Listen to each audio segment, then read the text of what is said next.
السلام علیکم ورحمۃ اللہ وبرکاتہ۔ الحمدللہ رب العالمین والصلاة والسلام علی سید المرسلین نبینا محمد وعلی آلہ وصحبہ اجمعین، اما بعد۔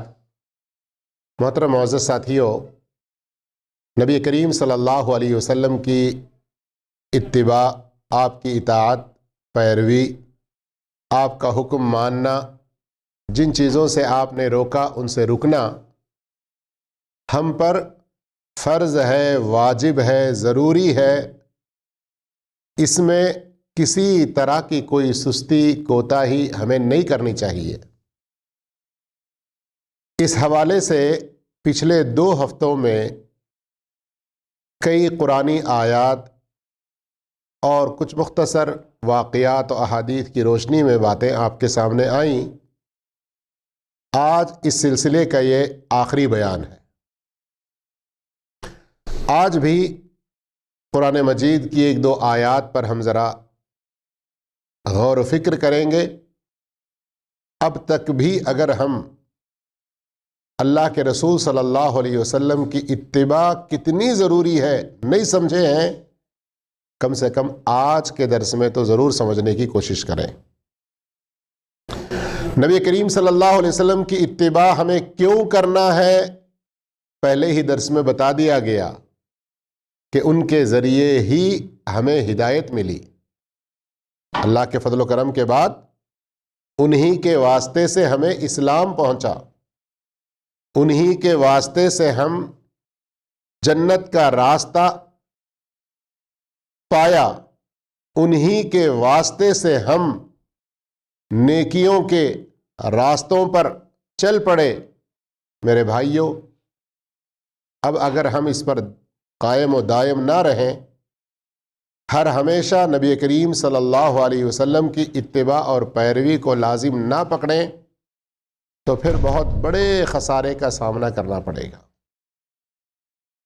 آئیے کچھ آج کی آیات میں ہم اس ناحیے سے غور و فکر کرنے کی کوشش کرتے ہیں۔ اس سلسلے میں آج کے درس میں پہلی آیت سورۃ النور، آیت نمبر 51 اللہ عز و جل فرماتا ہے: انما كان قول المؤمنین اذا دعوا الى اللہ ورسولہ لیحکم بینہم۔ رسول ان کے درمیان میں فیصلہ کرنے کے لیے جب انہیں اللہ اور اس کے رسول کی طرف بلایا جائے تو انہیں یہ کہنا چاہیے ان یقولوا سمعنا واطعنا، سمعنا واطعنا۔ اردو ماحول میں جہاں تھوڑا بہت دین کا شعور ہے، یہ سمعنا و اطعنا کے 2 لفظ تو استعمال ہوتے ہیں بول چال میں، لیکن عملی زندگی میں پھر بھی بڑی کوتاہیاں۔ آئیے ذرا ہم غور کرتے ہیں اور اس آیت میں سمعنا و اطعنا یہ جو 2 لفظ آئے ہیں، ان کی تفسیر میں صحابہ اکرام کیا کہتے ہیں اور مفسرین اکرام رحمہ اللہ نے کیا کہا، تھوڑا ہم غور کریں گے۔ سمعنا کے معنی ہیں ہم نے سنا۔ شیخ ابن عثیمین رحمہ اللہ فرماتے ہیں سمعنا بآذاننا، ہمارے کانوں سے ہم نے سنا، وأطعنا بجوارحنا، اور ہمارے اعضاء بدن سے ہم نے اطاعت کی، اس بات کو مان لیا۔ اب ذرا ہماری اپنی زندگیوں پر غور کریں۔ جب اللہ کی اور اللہ کے رسول کی بات آئے، کیا ہم سننے کے لیے فوراً تیار ہوتے ہیں؟ عموماً ہمارے ہاں کیا رواج ہے، ارے ان کا تو بیان یوٹیوب میں ہوگا، بعد میں سن لیں گے۔ دینی باتیں جب ہوتی ہیں، دین کی کوئی بات ہوتی ہے تو بعد میں بھی پوچھیں گے۔ کچھ لوگوں کا ارے ہمیں تو نماز کا پورا طریقہ معلوم ہے، پھر کیا جا کے دین کی بات سننا ہے۔ ایک ایک آدمی کی ایک ایک سوچ کو آپ بیان کرتے جائیں تو بہت ساری ایسی غلط سوچیں لوگوں کی ہیں، اور ہم سب اپنے آپ کو مومن اور مسلمان ہونے کا دعویٰ کرتے ہیں، جبکہ اللہ کا فرمان کیا ہے؟ ان یقولوا سمعنا، نبی کی طرف جب بلایا جائے، اللہ کی طرف جب بلایا جائے، ہماری زندگی میں کسی مسئلے میں کوئی فیصلہ اللہ کے رسول کا سنایا جائے تو اس کو سننے میں تاخیر، اس کو سننے میں دیری اور اس کو سننے میں کچھ ٹال مٹول کرنا، یہ مومن کا شیوا نہیں ہے، یہ مومن کا شیوا نہیں ہے۔ دوسرے لہویات، فضول کام، کھیل کود اور ان جیسی دوسری چیزوں میں کس قدر ہمارا دل لپکتا ہے، کتنا جلد ان کو دیکھنے اور سننے کے لیے ہم حاضر باش ہوتے ہیں۔ ایک طرف ہمارا یہ رویہ، اور اللہ کے رسول کی طرف، اللہ کی طرف بلایا جائے تو اس وقت ہمارا کیا رویہ؟ ہم اپنی زندگیوں کا جائزہ لیں اور اس کو قرآن پر پیش کریں کہ اللہ تو یہ کہہ رہا ہے کہ مومنین کا شیوا یہ ہونا چاہیے کہ فوراً سننے کے لیے آ جائے۔ عبادہ بن صامت رضی اللہ تعالیٰ عنہ کہتے ہیں، صحیح بخاری کی حدیث ہے، بایعنا، ہم نے اللہ کے رسول صلی اللہ علیہ وسلم سے جو بیعت کی، ہم نے جو شپت، ہمارے ہاں ہندی میں یہ لفظ استعمال ہوتا ہے نا بہت، ہم نے جو عہد کیا، بیعت کا معنی یہاں پر آج کل جو باطل طریقے پیروں مریدوں کے ہاں بیعتوں کے چل پڑے ہیں وہ نہیں، اللہ کے رسول صلی اللہ علیہ وسلم صحابات سے جو بیعت لیا کرتے تھے، کن کن چیزوں کی لیا کرتے تھے؟ عبادہ بن صامت رضی اللہ عنہ کہتے ہیں بالخصوص یہ دو لفظ وہاں پر ہیں، علی السمع والطاعہ، اللہ کے رسول کی بات کو توجہ سے سننا بھی اور اس کو ماننا بھی۔ کب کب، کن حالتوں میں، کس سچویشن میں؟ اللہ اکبر، صحیح بخاری کی حدیث، اللہ اکبر، فرماتے ہیں فی عسرینا و یسرینا، ہم چاہیں تنگی میں رہیں یا خوشحالی میں رہیں، منشتینا و مکرہینا، ہم کو وہ بات پسند آئے یا ناپسند ہو، وَأَثَرَةٍ عَلَيْنَا، کبھی ایسا ہوتا ہے کہ بات اللہ اور اس کے رسول کی ہے،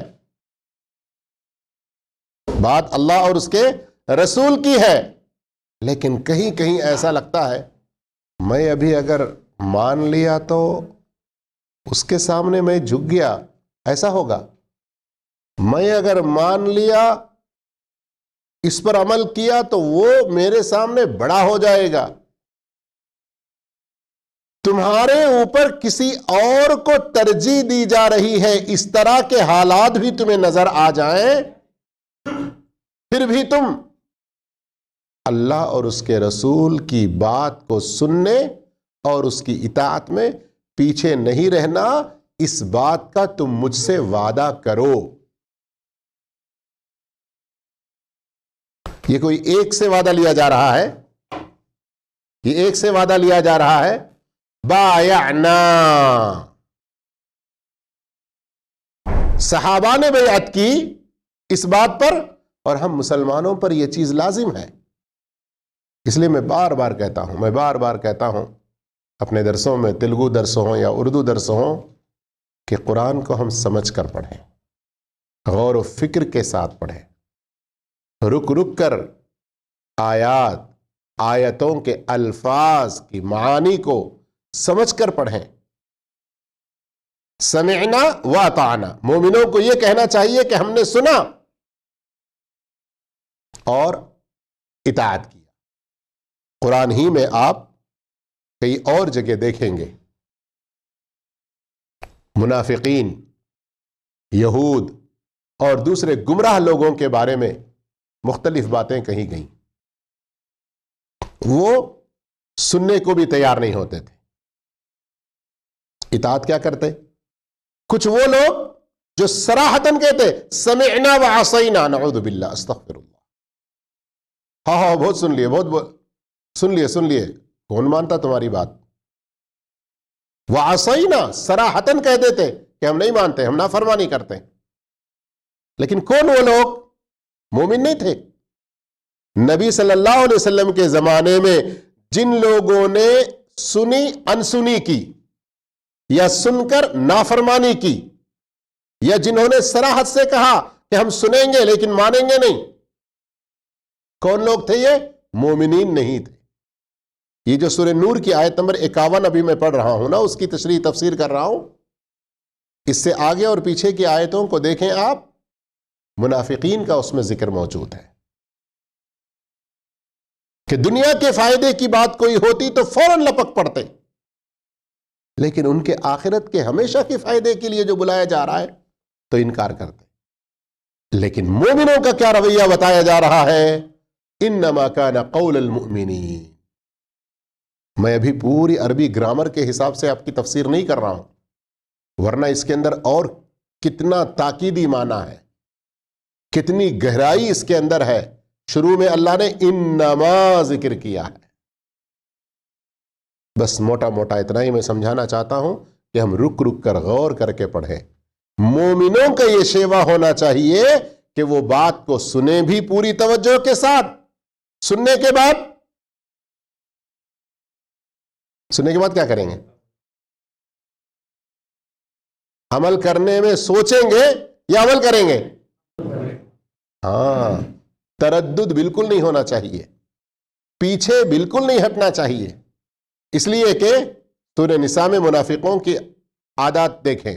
آج کے عشاء کی نماز میں وہ آیتیں تلاوت کی گئی تھیں، اسی آیت کے آگے پیچھے کی آیتوں کو دیکھیں تو صاف طور پر کیا ہے کہ منافقین ہیں جو اطاعت میں پیچھے ہوتے ہیں، کسالہ، بھدے پن کے ساتھ، بڑی ہی سستی کے ساتھ، لاپرواہی کے ساتھ.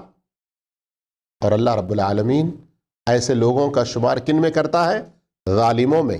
آیت نمبر 50 آپ دیکھ لیں، فَأُولَئِكَ هُمُ الظَّالِمُونَ کہا، ظالمین میں ان کا شمار ہوتا ہے.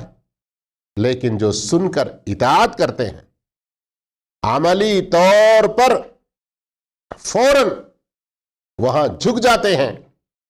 اللہ اکبر.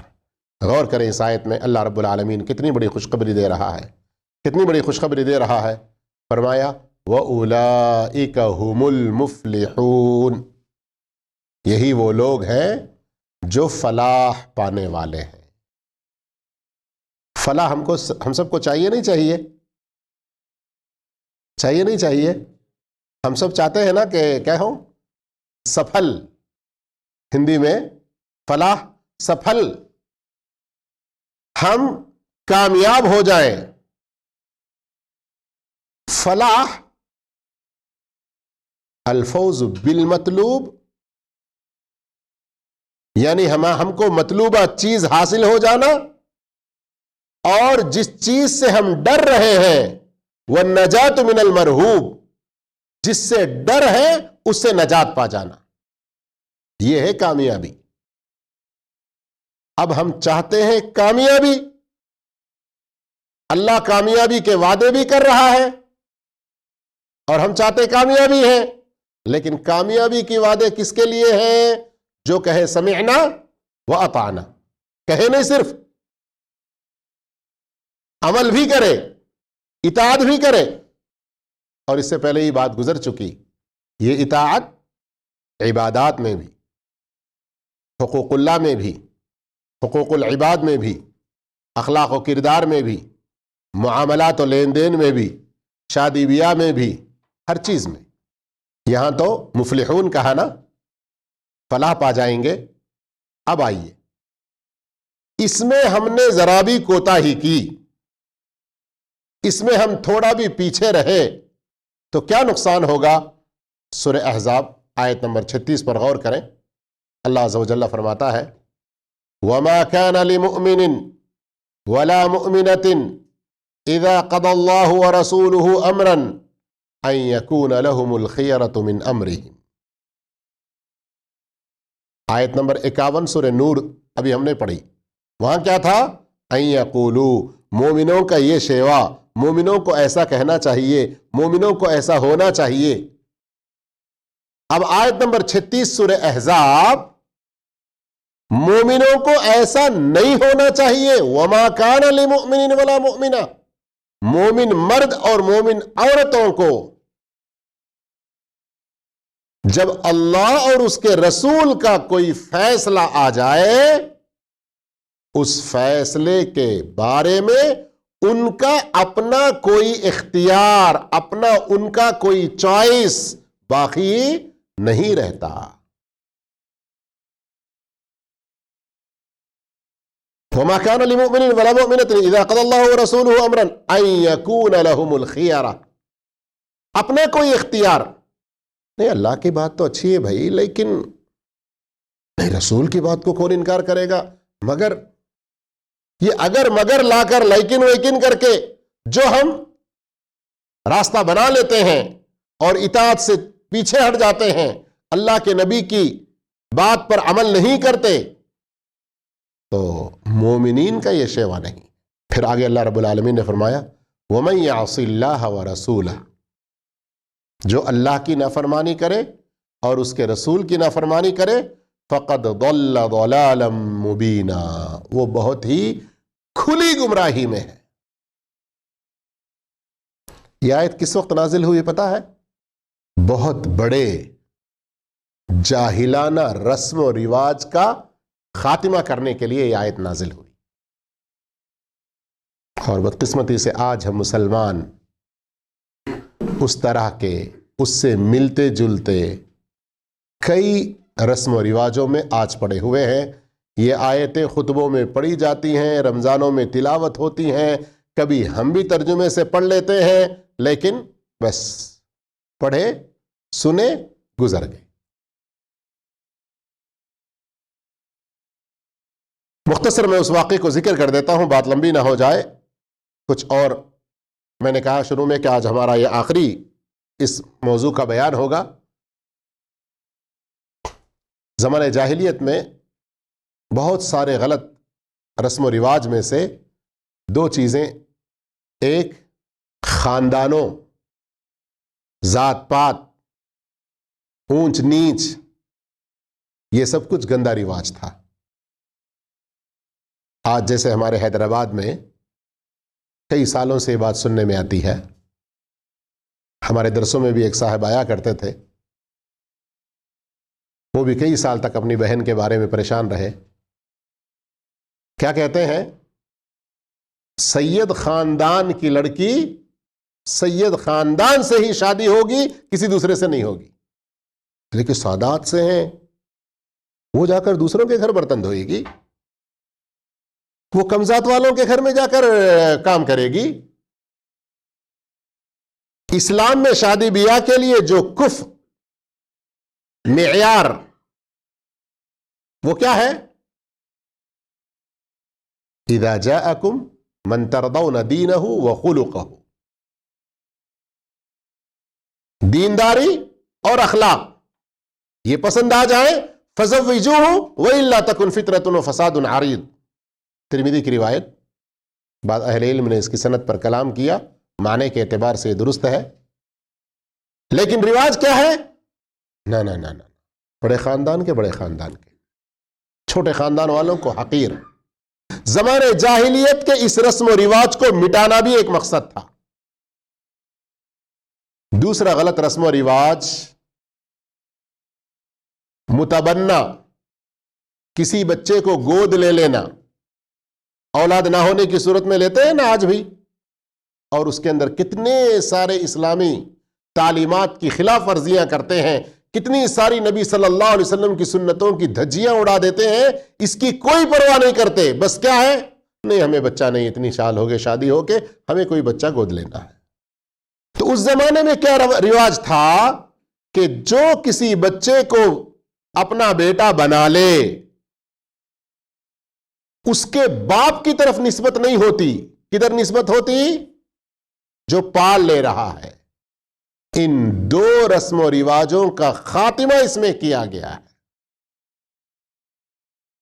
اب کیا ہے اور تفصیل؟ کون صحابی، کون خاتون، یہ آپ لوگ تلاش کریں. تھوڑا سا کام آپ کو بھی دینا، ہوم ورک. سب میں بتا دیا تو کیسے؟ قصہ تو سمجھ گئے نا کسی قدر؟ کیا رسم و رواج کو مٹانے کے لیے؟ تو میرے بھائیوں، جب معاشرے کے رسم و رواج کو مٹانے کے لیے جب نفس تیار نہیں ہو رہا ہے، ہمارا دل قبول نہیں کر رہا ہے، اللہ آیتیں اتار کے اس کے وجوب کو بیان کر کے اللہ رب العالمین رسول کی اتباع، رسول کی پیروی کا اس قدر حکم دے رہا ہے. اور آج ہم نمازوں کے بارے میں ہو، داڑھیوں کے بارے میں ہو، ہمارے لباس کے بارے میں ہو، شادی بیاہ کے غلط رسم و رواج کو مٹانے کے بارے میں ہو، کتنی ساری سنتوں کی دھجیاں ہم اڑا رہے ہیں اور کتنی ساری مخالفتیں ہم کر رہے ہیں. ہمیں اس سلسلے میں ڈرنا چاہیے. ہم میں سے ہر آدمی جنت کا شوقین ہے، جنت کو پانے کی تمنا رکھتا ہے، لیکن جنت سے محروم کون ہوتا ہے؟ اور اس حدیث پر غور کیجئے، بھی صحیح بخاری کی حدیث. کہنے کو آج لوگ کہہ لیتے ہیں اللہ مجھے توفیق دے گا تو میں پڑھ لوں گا، اللہ میرے مقدر میں لکھے گا تو میں کر لوں گا. وہی کھانے پینے، نوکری، ڈیوٹی وغیرہ کے بارے میں نہیں کہتے جتنا مقدر میں اللہ نے لکھا ہے اتنا ہی ملے گا، مجھے ڈیوٹی کرنے کی کیا ضرورت ہے؟ نیکی کرنے کے بارے میں، اطاعت کے بارے میں اس طرح کے ہیلے بہانے کرتے ہیں. ذرا اس حدیث پر غور کیجئے. کم سے کم اس حدیث کو سننے کے بعد تو ہمارے رونگٹے کھڑے ہو جانا چاہیے، ہمارے دل میں کپ کپیاں طاری ہونا چاہیے. ہم آئے دن اللہ کے رسول صلی اللہ علیہ وسلم کی کتنی ساری سنتوں کو، اور یہاں سنت کا لفظ وہ سنت نفل فرض کے لیول میں نہیں ہے. جب ہم عمومی طور پر کہیں نبی کی سنت تو اس میں فرض بھی آ جاتے ہیں، سنتیں بھی آتی ہیں، نفلیں بھی آتی ہیں، مستحب بھی آتے ہیں، مباح بھی آتے ہیں. یہ بات ذہن میں رکھیں. اب وہ کیسے، اس کی تفصیل بتاؤں گا تو بات بڑی لمبی ہوگی، لیکن مختصر اتنی بات یاد رکھیں. اب ذرا آئیں اس حدیث پر غور کریں. ابو ہریرہ رضی اللہ عنہ فرماتے ہیں کہ اللہ کے رسول صلی اللہ علیہ وسلم نے فرمایا کل امتی یدخلون الجنہ، میری امت کے سارے لوگ جنت میں داخل ہو جائیں گے. الحمدللہ، کتنی بڑی خوشخبری کی بات ہے نہیں؟ لیکن آپ صلی اللہ علیہ وسلم نے پھر فرمایا الا من ابا، وہ جنت میں داخل نہیں ہوگا جس نے جنت میں داخل ہونے سے انکار کیا. انداز بیان پہ بھی غور کریں. آپ کبھی آپ صلی اللہ علیہ وسلم نے یہاں اس حدیث کے اندر سب لوگ جنت میں جائیں گے سوائے نماز نہ پڑھنے والے کے، روزہ نہ رکھنے والے کے، داڑھی نہ رکھنے والے کے، فلاں فلاں فلاں فلاں، ایسا نہیں گنایا، ایسا نہیں گنایا. کیا فرمایا؟ میری امت کے سارے لوگ جنت میں داخل ہوں گے الا من ابا، جو خود داخل ہونے سے انکار کیا، جس نے انکار کیا. اسی پر تو صحابہ کو تعجب ہوا. صحابہ نے فوراً پوچھا وَمَن يَأْبَى، جنت میں جانے سے کون انکار کرے گا؟ کوئی انکار کرتا ہے جنت میں جانے سے؟ صحابہ کو یہی تعجب ہوا، اس لیے پوچھا انہوں نے اللہ کے رسول صلی اللہ علیہ وسلم کون انکار کرتا ہے جنت میں جانے سے؟ آپ صلی اللہ علیہ وسلم نے کیا فرمایا؟ غور کیجیے. فرمایا من اطاعنی دخل الجنہ، جس نے میری اطاعت کی وہ جنت میں داخل ہوگا. ومن عصانی فقد ابا، جس نے میری نافرمانی کی اس نے انکار کیا. اللہ اکبر، اللہ اکبر. اب غور کریں، جنت میں جانا چاہتے ہیں تو جن جن کاموں کا، جن جن چیزوں کا اللہ کے رسول صلی اللہ علیہ وسلم نے حکم دیا ان کو بجا لانا ہے. جن جن چیزوں سے روکا ان سے رک جانا ہے. اب جو آپ کی اطاعت نہیں کرے گا وہ کیا ہوا؟ انکار کرنے والا ہوا. انکار کرنے والا جنت میں جائے گا؟ ایسے انکاریوں میں سے اللہ ہم کو نہ بنائے، اللہ ہم سب کو بچا کے رکھے. مسلم شریف کی حدیث ہے، حضرت عبداللہ بن مسعود رضی اللہ عنہ بیان فرماتے ہیں کہ اللہ کے رسول صلی اللہ علیہ وسلم نے فرمایا ما من نبی بعثہ اللہ فی امت قبلی الا كان له من امته حواریون واصحاب یاخذون بسنته ویقتدون بامرہ۔ اللہ نے مجھ سے پہلے جس کسی نبی کو بھیجا ان کے ساتھ ان کی ہی امتوں میں سے ان کے کچھ خاص لوگ ہوا کرتے۔ کون ہیں وہ خاص لوگ؟ نبی والے، نبی کے سچے پیروکار۔ کون ہیں وہ؟ یأخذون بسنتہ، جو اللہ کے رسول صلی اللہ علیہ وسلم کی سنتوں کو تھامے رہتے ہیں، ان پر عمل کیے رہتے ہیں۔ وَيَقْتَدُونَ بِأَمْرِهِ، جیسے ہی آپ کا کوئی حکم آیا فوراً بجا لایا۔ یہ کون لوگ ہیں؟ نبی کے خاص لوگ ہیں، نبی کے حواری ہیں۔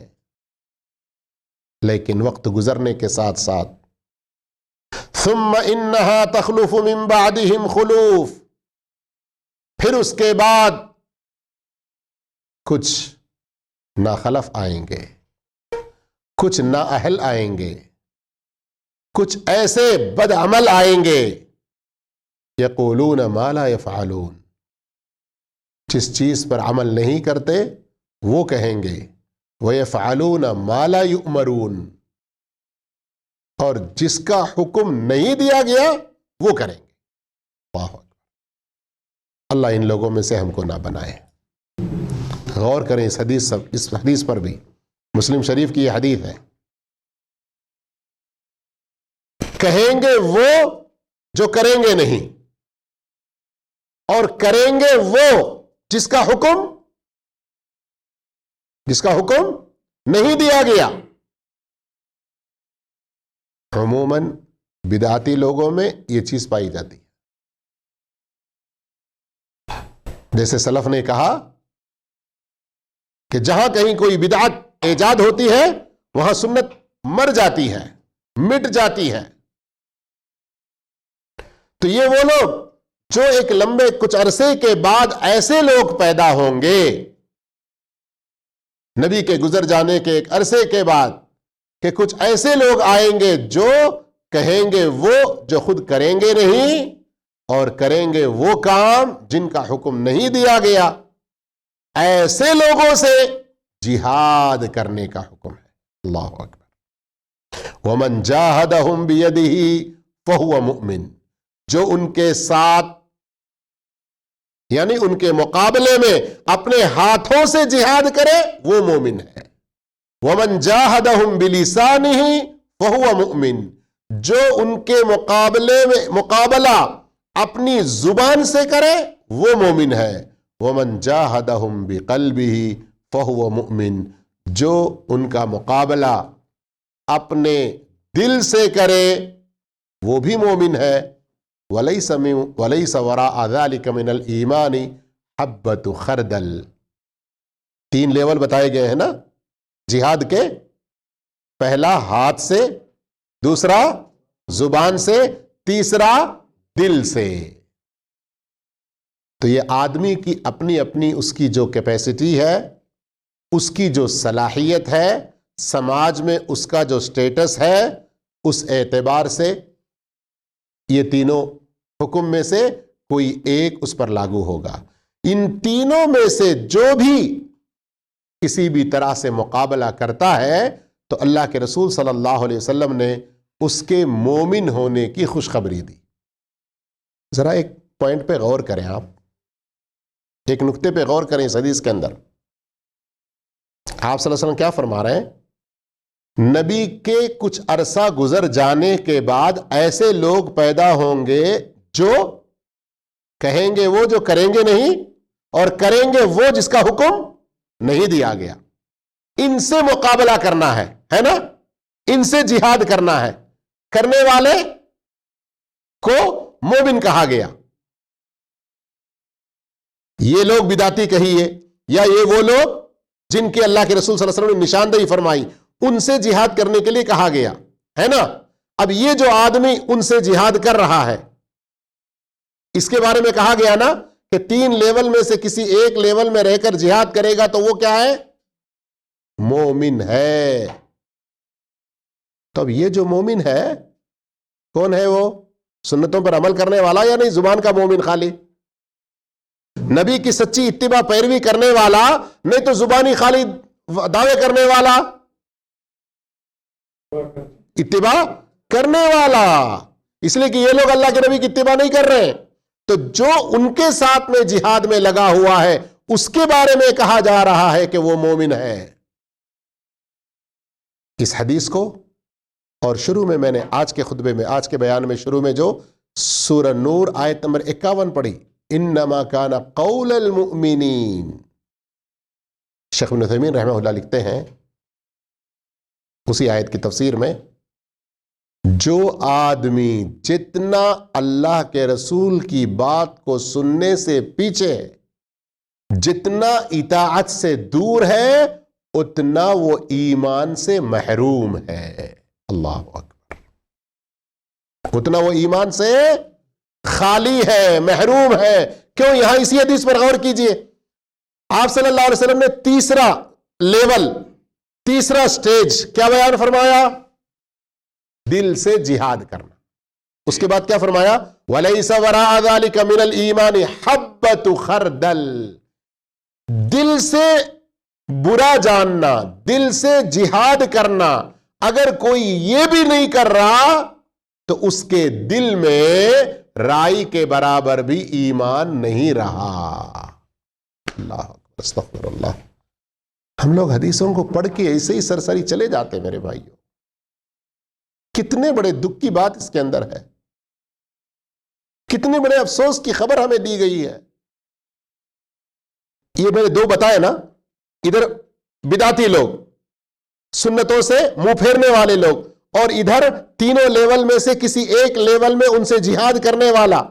اس میں جو تیسرے لیول کا آدمی ہے، دل سے جہاد کرنے والا، اس کے بارے میں کہہ رہے ہیں کہ اب یہ آخری لیول، اس کے بعد رائی کے دانے کے برابر بھی ایمان نہیں ہے. تو پھر اس کے پاس رائی کے دانے کے برابر ایمان نہیں ہے. تو جو اس طرح بدعتوں میں پڑے ہوئے ہیں، جو سنتوں کو چھوڑے ہوئے ہیں، جو اللہ کے نبی کا ایک ایک حکم سن رہے ہیں، فجر کی نماز کے بارے میں کیا حکم ہے، سود کے بارے میں کیا حکم ہے، فضول خرچیوں کے بارے میں کیا حکم ہے، اور اس طرح دوسرے اور بہت سارے، لیکن ان کو عمل میں نہیں لا رہے ہیں، تو ان کا ایمان کتنا ہوگا ذرا اندازہ کریں. ان کا ایمان کتنا ہوگا اندازہ کریں. اس لیے بہت بڑی اہم حدیث ہے. اللہ رب العالمین ہم سب کو نیک توفیق دے.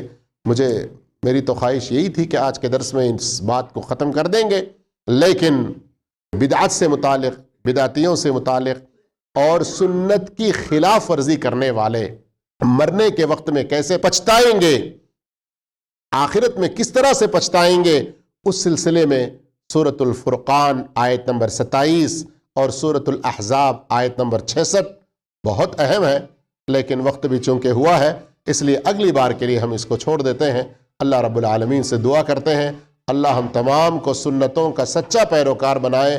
اللہ تعالی حقیقی معنوں میں اللہ کے نبی کے ایک ایک حکم کو عملی طور پر بجا لانے کی ہم سب کو نیک توفیق عطا فرمائے.